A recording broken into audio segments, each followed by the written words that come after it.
इस लेक्चर में यहां पर हम बात करने वाले हैं हाइड्रोपेरोक्साइड रीअरेंजमेंट। देखो हाइड्रोपेरोक्साइड रीअरेंजमेंट की अगर बात करोगे तो नेट और गेट दोनों ही एग्जाम के लिए इंपॉर्टेंट है। यहां से नेट में और गेट में दोनों ही एग्जाम में ऑलरेडी क्वेश्चन पूछा जा चुका है। ठीक है, तो यहां पर अगर अपन देखेंगे तो हाइड्रोपेरोक्साइड रीअरेंजमेंट का कई बार कॉन्सेप्ट रिएक्शन के बीच में काम में आ जाता है और कई बार यहां से डायरेक्ट भी क्वेश्चन हो सकता है ना। तो यहां पर डिटेल में बात करेंगे कि यहां पर रिएक्टेंट क्या होगा, प्रोडक्ट क्या होगा, मैकेनिज्म क्या होगी और डायरेक्ट बिना मैकेनिज्म के आप रिएक्टेंट से प्रोडक्ट किस प्रकार से निकालोगे। सीधी सीधी बात है, आपने रिएक्टेंट देखा और देखते तुरंत बता दे कि इसका प्रोडक्ट क्या होगा, है ना। इस तरह से आप कैसे क्वेश्चन को सॉल्व करोगे वो देखेंगे। साथ के साथ यहाँ पर कुछ क्वेश्चन दे रखे हैं, इनको भी हम यहाँ पर सॉल्व करके देखने वाले हैं। तो चले यहाँ पर सबसे पहले बात करते हैं हाइड्रोपेरोक्साइड रीअरेंजमेंट। देखो हाइड्रोपेरोक्साइड रीअरेंजमेंट में जो रिएक्टेंट होता है वो हाइड्रोपेरोक्साइड होता है। ध्यान देना, रिएक्टेंट यहाँ पर क्या है, हाइड्रोपेरोक्साइड है। हाइड्रोपेरोक्साइड को जब आप एसिड से ट्रीट करते हो तो यहाँ पर कार्बोनिल कंपाउंड प्लस एल्कोहल का फॉर्मेशन होता है। इसी को अपन बोलते हैं हाइड्रोपेरोक्साइड रीअरेंजमेंट। एक एग्जांपल की तरह यहाँ पर समझने का प्रयास करते हैं। जैसे मैंने यहाँ पर लिया हाइड्रोपेरोक्साइड, जैसे मैंने ये ले लिया यहाँ पर, क्लियर है, और यहाँ पर मैंने इस तरह से जोड़ दिया, जैसे ये O यहाँ पर H। तो देखो ध्यान देना, ये हाइड्रोजन है, ये पेरोक्साइड लिंकेज है और इस पूरे को अपन बोल देंगे हाइड्रोपेरोक्साइड, है ना। यहाँ पर चाहो तो इसको आप क्यूमीन हाइड्रोपेरोक्साइड भी बोल सकते हो, कोई दिक्कत वाली बात नहीं है। यहाँ पर ग्रुप जरूरी नहीं यही हो, ग्रुप यहाँ पर कोई सा भी हो सकता है, जस्ट एग्जांपल के तौर पे ले रहे हैं। देखो एक एसिड कैटालाइट रिएक्शन है, एसिड के प्रेजेंस में आपको रिएक्शन करानी है और फाइनली जो यहाँ पर प्रोडक्ट बनेगा वो क्या बनेगा मैं आपको बता देता हूँ। देखो यहाँ पर प्रोडक्ट बनेगा ये, एक तो एल्कोहल, क्योंकि यहाँ पर एक्चुअली पीएच है, कोई एल्किल ग्रुप नहीं है, इसलिए यहाँ पर एल्कोहल की जगह यहाँ पर आप फिनोल बना दोगे और साथ में यहाँ पर आपको कार्बोनिल कंपाउंड यहाँ पर बनाना है। तो ये कार्बोनिल कंपाउंड यहाँ पर बना है। तो सीधी सीधी बात है, जब एक हाइड्रोपेरोक्साइड को एसिड से ट्रीट करेंगे तो एल्कोहल प्लस यहाँ पर कार्बोनिल कंपाउंड बनेगा। क्योंकि यहाँ पर पीएच था इसलिए एल्कोहल की जगह फिनोल बन गया। अगर कोई दूसरा एल्किल ग्रुप होता तो उस कंडीशन में यहाँ पर कोई एल्कोहल होता, है ना। तो इस चीज में कंफ्यूज बिल्कुल भी आपको नहीं होना। अब यहाँ पर यह देखना है कि ये रिएक्शन होती कैसे, उसके बाद फिर क्वेश्चन सॉल्व करके देखेंगे। डायरेक्ट रिएक्टेंट से प्रोडक्ट कैसे बनाना है वो भी देखेंगे। तो सबसे पहले देख लेते हैं कि रिएक्शन आखिरकार होती कैसे है, इसकी मैकेनिज्म क्या है। देखो एक बात तो आपको यहाँ पर समझ में आ गई होगी कि एसिड कैटालाइट रिएक्शन है, तो आपको पता है अगर मैं H+ का अटैक इस ऑक्सीजन पर कर दूं, क्योंकि लॉन पेयर है ना यहाँ पर, तो ये OH2+ में कन्वर्ट हो जाएगा। और जैसे ये OH2+ में कन्वर्ट होगा तो ये यहाँ से इजीली बाहर निकल सकता है। रीजन क्या है, क्योंकि OH2+ एक बहुत ही शानदार अच्छा लिविंग ग्रुप है, इसलिए तुरंत यहाँ से बाहर निकलेगा।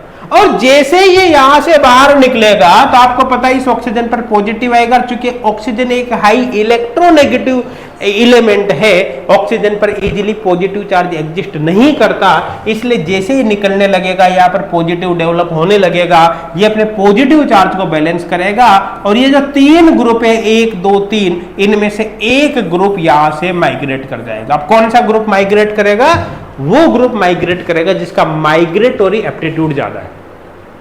किस ग्रुप का माइग्रेटरी एप्टीट्यूड ज्यादा है, किसका कम है, वो मैं आपको बता दूंगा ताकि आपको कोई दिक्कत नहीं रहे। फिलहाल मैं बता देता हूं कि मेथिल के कंपैरिजन में फेनिल ग्रुप का माइग्रेटरी एप्टीट्यूड ज्यादा है, इसलिए यहां पर ट्रांसफर होगा। अब यहां पर क्या होगा, डायरेक्ट मैं यहीं से शुरू कराऊं, ये फेनिल ग्रुप है भाई, ये इसको यहां पर लिख दिया मैंने। ये फेनिल ग्रुप अभी किस पे ट्रांसफर हो रहा है, ऑक्सीजन पर, तो यहाँ पर ऑक्सीजन पे ट्रांसफर हो गया। ठीक है, अब इस ऑक्सीजन से क्या जुड़ा है, ये कार्बन जुड़ा है जिस पर 2 मेथिल ग्रुप प्रेजेंट है, तो ऑक्सीजन से कार्बन जुड़ा है जिस पर 2 मेथिल ग्रुप प्रेजेंट है। क्योंकि ये विद इलेक्ट्रॉन यहां से बॉन्ड ब्रेक हुआ है, तो कुल मिलाकर इस कार्बन पर यहाँ पर पॉजिटिव चार्ज आएगा। ये क्लियर, याद है, समझ में है ना। देखो ये हाईली स्टेबल सब्स्टिट्यूटेड कार्बोकैटायन है, क्योंकि आपको पता है ये लॉन पेरिस पॉजिटिव का डिलोकलाइजेशन भी में है, इसलिए एक स्टेबल कार्बोकैटायन का फॉर्मेशन यहाँ पर बनता है, होता है। आई थिंक समझ में आपके आ गया होगा, कोई डाउट किसी को नहीं होगा। क्लियर है भाई यहाँ तक, है ना। तो ये सिंपल सा केस है, इसका इस पर अटैक हुआ, OH2 प्लस होते एक बहुत अच्छा लिविंग ग्रुप बन गया। जैसे ही निकलने लगेगा यहाँ पर पॉजिटिव डेवलप होने लगेगा, चूंकि oxygen high electron negative element है, पॉजिटिव इजीली एग्जिस्ट नहीं करेगा, इसलिए इसको बैलेंस करने के लिए तुरंत यहाँ से यहाँ पर ट्रांसफर होगा। अब ग्रुप कौन सा ट्रांसफर करना है, जिसका माइग्रेटरी एप्टीट्यूड ज्यादा है वो मैं आपको बताऊंगा, यहीं पर लिख देता हूं। चलो, जो माइग्रेटरी एप्टीट्यूड है उसका ऑर्डर एक्चुअली क्या होगा, एरिल। एरिल का माइग्रेटरी एप्टीट्यूड एल्किल से ज्यादा होता है इस रिएक्शन में। और एल्किल की बात करें तो एल्किल में यहाँ पर जो ऑर्डर होता है वो होता है भाई यहाँ पर 3 डिग्री, 2 डिग्री, 1 डिग्री और साथ के साथ ही मेथिल CH3। ये माइग्रेटरी एप्टीट्यूड का ऑर्डर होगा भाई यहाँ पर, है ना, मेथिल ग्रुप, मेथिल CH3 मैंने लिख दिया यहाँ पर, क्लियर है। और एरिल का अगर मैं बात करूं तो एरिल में इलेक्ट्रॉन रिलीजिंग ग्रुप होने पर माइग्रेटरी एप्टीट्यूड ज्यादा होता है और इलेक्ट्रॉन विड्राइंग ग्रुप होने पर माइग्रेटरी एप्टीट्यूड कम होता है। जैसे कोई भी एरिल ग्रुप है इस तरह से ये अगर मैं इसके अंदर कोई इलेक्ट्रॉन देने वाला ग्रुप जोड़ दूं तो उसका माइग्रेटरी एप्टीट्यूड सिंपल फेनिल से ज्यादा होगा इससे, और इसका माइग्रेटरी एप्टीट्यूड उससे ज्यादा होगा जिसके अंदर कोई इलेक्ट्रॉन खींचने वाला ग्रुप जुड़ा हुआ है, ऐसा इलेक्ट्रॉन खींचने वाला।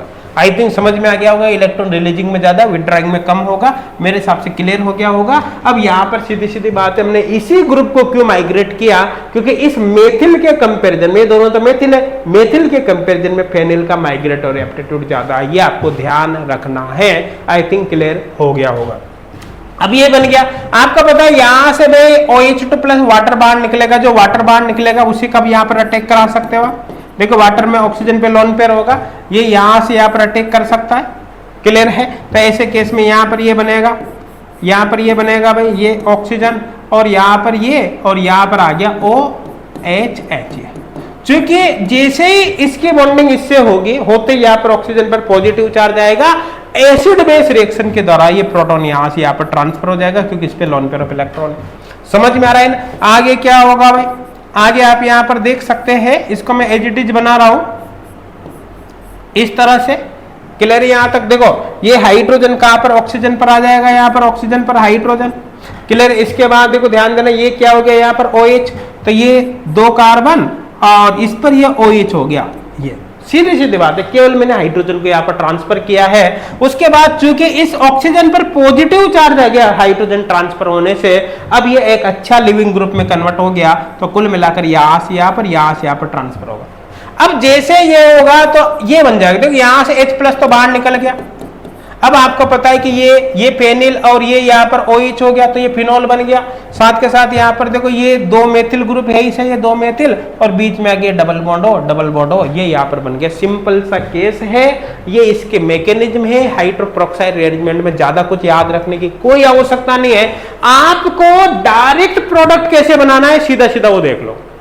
देखो ये तो मैकेनिज्म हो गई, मैकेनिज्म बहुत अच्छे से समझ में आ गया होगा। अब सवाल पैदा ये होता है कि हमको मैकेनिज्म लिखनी ही नहीं है, हम तो चाहते हैं कि रिएक्टेंट देखें और सीधा प्रोडक्ट बना दें। तो तरीका क्या है, देखो आप यहाँ पर देखो कि जो हाइड्रोपेरोक्साइड है उसमें ऑक्सीजन से जो 3 ग्रुप जुड़े हुए, भाई ऑक्सीजन से जुड़ा हुआ कार्बन देखो, इस पर जो 3 ग्रुप है, 1 2 3, आप देखो इन तीनों ग्रुप में सबसे ज्यादा माइग्रेटरी एप्टीट्यूड किसका ज्यादा है, ऑर्डर मैंने यहाँ लिखा दे। सबसे ज्यादा माइग्रेटरी एप्टीट्यूड किसका है, जिस ग्रुप का सबसे ज्यादा माइग्रेटरी एप्टीट्यूड है उसके साथ OH जोड़ दो और बाकी से कार्बोनिल बना दो। देखो ध्यान देना, जैसे यहां पर देखो ये जो ग्रुप है इसका माइग्रेटरी एप्टीट्यूड हाईएस्ट है, तो इसका क्या है हाई माइग्रेटरी एप्टीट्यूड। जिसका माइग्रेटरी एप्टीट्यूड ज्यादा है उसके साथ क्या करना है आपको, उसके साथ OH जोड़ना है, सीधी सीधे बात है। तो यहां पर सबसे ज्यादा माइग्रेटरी एप्टीट्यूड इसका ज्यादा है, तो इसके साथ हम OH जोड़ देंगे, इसके साथ OH जोड़ दिया, क्लियर है। अब बचा क्या है, बचा केवल हमारे पास ये कार्बन, इससे 2 मेथिल जुड़े और यहाँ पर आपको डबल बॉन्ड बना देना है। ये ग्रुप बाहर निकल ही गया, तो कुल मिलाकर ये इसको आप कार्बोनिल में कन्वर्ट कर दो, तो इसके साथ तो OH जोड़ दो और ये जो बचा हुआ पार्ट है ये इसको यहाँ डबल बॉन्ड बनाकर कार्बोनिल में कन्वर्ट कर दो। बस आपको इतना करना है, देखो ये आपका फाइनल प्रोडक्ट बन जाएगा।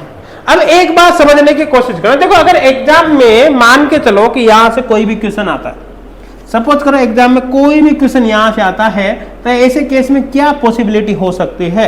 देखो अगर एग्जाम में कोई भी क्वेश्चन आता है तो हो सकता है आपको इस तरह से हाइड्रोपेरोक्साइड डायरेक्ट दे रखा हो तो कोई दिक्कत वाली बात है ही नहीं, सीधा प्रोडक्ट बना दो, जिसका माइग्रेटरी एप्टीट्यूड ज्यादा है उसके साथ OH जोड़ो और बाकी से कार्बोनिल बना दो।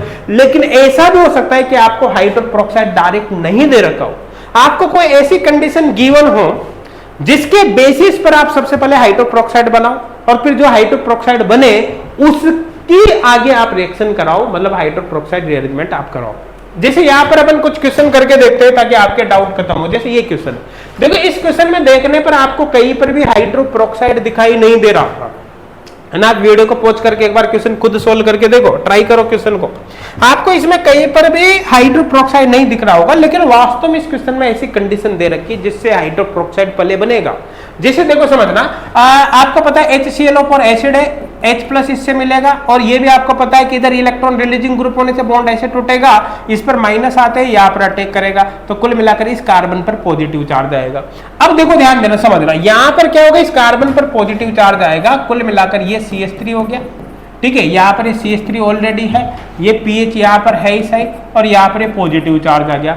अब एक बात समझना, जैसे मैं इसकी बात करूं तो ये H2O2 का मतलब क्या होता है, H+ प्लस O2H- या HO2-, यही होता है भाई, ठीक है। HO2- को मैं ऐसे लिख सकता हूं HOO-, और आपको पता है इस पे नेगेटिव चार्ज है, यहाँ पर पॉजिटिव है, तो कुल मिलाकर इसके साथ मिलकर ये हाइड्रोपेरोक्साइड सबसे पहले बना लेता है। तो यहाँ पर क्या बन गया भाई, यहाँ पर देख सकते हैं आप ये CH3 है ना, यहाँ पर ये CH3, यहाँ पर ये PH और यहाँ पर इससे जुड़ गया ये OOH, ये बन गया हाइड्रोपेरोक्साइड। अब देखो यहाँ पर जो ऑक्सीजन जिस कार्बन से जुड़ा है उस पर कितने ग्रुप है, 3 ग्रुप। इनमें माइग्रेटरी एप्टीट्यूड सबसे ज्यादा किसका है, तो आपको पता है इसका माइग्रेटरी एप्टीट्यूड सबसे ज्यादा है, हाई माइग्रेटरी एप्टीट्यूड। जिसका माइग्रेटरी एप्टीट्यूड ज्यादा है उसके साथ क्या जोड़ना है, OH जोड़ना है। तो जाहिर सी बात है इसके साथ तो OH जोड़ दो, कुल मिलाकर सीधी सीधी बात है यहाँ पर बन जाएगा ये PHOH। और बचा हुआ जो केस है ये, इससे आप क्या बना दो, इससे आप कार्बोनिल बना दो, तो इससे कार्बोनिल बन जाएगा ये, है ना। ये यहाँ पर ये डबल बॉन्ड कर दो, ये तो निकल ही जाएगा एसिड से ट्रीट करने के बाद, कोई दिक्कत वाली बात है ही नहीं, जैसा मैंने यहाँ पर बताया था, है ना। ये ग्रुप तो निकल ही जाएगा ये तो कुल मिलाकर इससे आपको क्या बनाना है, इससे आपको कार्बोनिल बनाना है, सीधी सीधी बात है ये। क्लियर है। तो बिल्कुल सेम काम यहाँ पर करना है, इससे कार्बोनिल बना दो, इससे फिनोल बना दो। अब आप ऑप्शन देखो, कार्बोनिल की फॉर्म में यहाँ पर एसीटोन है और ये फिनोल है, तो एसीटोन फिनोल इसमें दे रखा है, ऑप्शन ये होगा, बाकी कोई सा भी यहाँ पर मैच नहीं करा। तो देखो यहाँ पर एल्कीन है, सबसे पहले एल्कीन किसमें, हाइड्रोपेरोक्साइड में कन्वर्ट हुई और उसके बाद फिर आगे प्रोडक्ट बना। जैसे नेक्स्ट क्वेश्चन आप यहाँ पर देख सकते हो, नेक्स्ट क्वेश्चन की बात करें तो यहाँ पर एल्कोहल है, देखो ये एसिड से ट्रीट करने पर ये OH2+ में कन्वर्ट होते बाहर निकलेगा, यहाँ पर पॉजिटिव आएगा और अपन को पता है इसका मतलब क्या हो गया, H+ और साथ में क्या हो गया, O- OH, ये हो गया। तो कुल मिलाकर देखो ये तो बाहर निकलेगा, यहाँ प्लस आएगा, प्लस के साथ ये जुड़ जाएगा, कुल मिलाकर ये हाइड्रोपेरोक्साइड में कन्वर्ट होगा नहीं होगा। तो यहाँ पर ये आ गया भाई बाहर PH, यहाँ पर CH3, यहाँ पर CH3 और यहाँ पर देखो ध्यान देना इस कार्बन से जुड़ेगा OOH, तो यहाँ पर ये हो गया OOH। क्लियर है। अब देखो ध्यान देना, आपको पता है कि एसिड तो है ही सही, अब आपको डायरेक्ट प्रोडक्ट बनाना है तो इसका माइग्रेटरी एप्टीट्यूड ज्यादा है, तो इससे तो आप बना दो PHOH ये। और बाकी बचा हुआ जो पार्ट है आपको पता है एसिड के प्रेजेंस में तो बाहर निकल ही जाएगा, तो इसका मतलब बचा हुआ क्या है, ये जो बचा हुआ है इससे आप बना दो कार्बोनिल, ये हो गया यहाँ पर। तो कुल मिला के प्रोडक्ट क्या होगा, ये फिनोल और ये यहाँ पर कार्बोनिल, ये प्रोडक्ट होगा, मतलब ए ऑप्शन यहाँ पर कम, ये होगा अपना आंसर, ये बाकी आंसर यहाँ पर नहीं होगा। तो देखो बिल्कुल सिंपल लग रहा होगा, है ना, देखते हैं आपको तुरंत पता चल रहा होगा कि यहाँ पर प्रोडक्ट क्या बनेगा। देखो नेक्स्ट क्वेश्चन यहाँ पर देखते हैं, नेक्स्ट क्वेश्चन आपके सामने ये है ना, ये क्वेश्चन ऑलरेडी गेट में पूछा जा चुका है भाई, ऑलरेडी गेट में पूछा जा चुका है, आप देख सकते हो। देखो यहाँ पर क्या दे रखा है, identify the most probable product in the given reaction. देखो इस रिएक्शन में एक्चुअली क्या दे रखा है, oxygen actually as a biradical behave करता है। ध्यान देना, ऑक्सीजन का जो बिहेवियर होता है वो बाई रेडिकल होता है। और ये CH बॉन्ड में इजीली इंसर्ट भी हो सकता है। तो यहाँ पर आपको पता है एक हाइड्रोजन होगा, ये CH बॉन्ड हो गया, इसमें ऑक्सीजन इजीली इंसर्ट हो जाएगा यहाँ पर ये। तो जैसे ये इंसर्ट होगा तो यहाँ पर एक्चुअली क्या होने वाला है, देखो आप यहाँ पर देख सकते हो, ये है ना। अब यहाँ पर देखो ये O इसमें इस CH बॉन्ड में इंसर्ट होगा। तो यहाँ पर इसको मैं थोड़ा ऊपर बनाऊं ऐसे, है ना, यहाँ पर ये तो यहाँ पर इंसर्ट होगा तो ये OOH है, बस यही प्रोडक्ट होगा। तो आप देख सकते हो ये गया, ये भी गया, ये भी गया।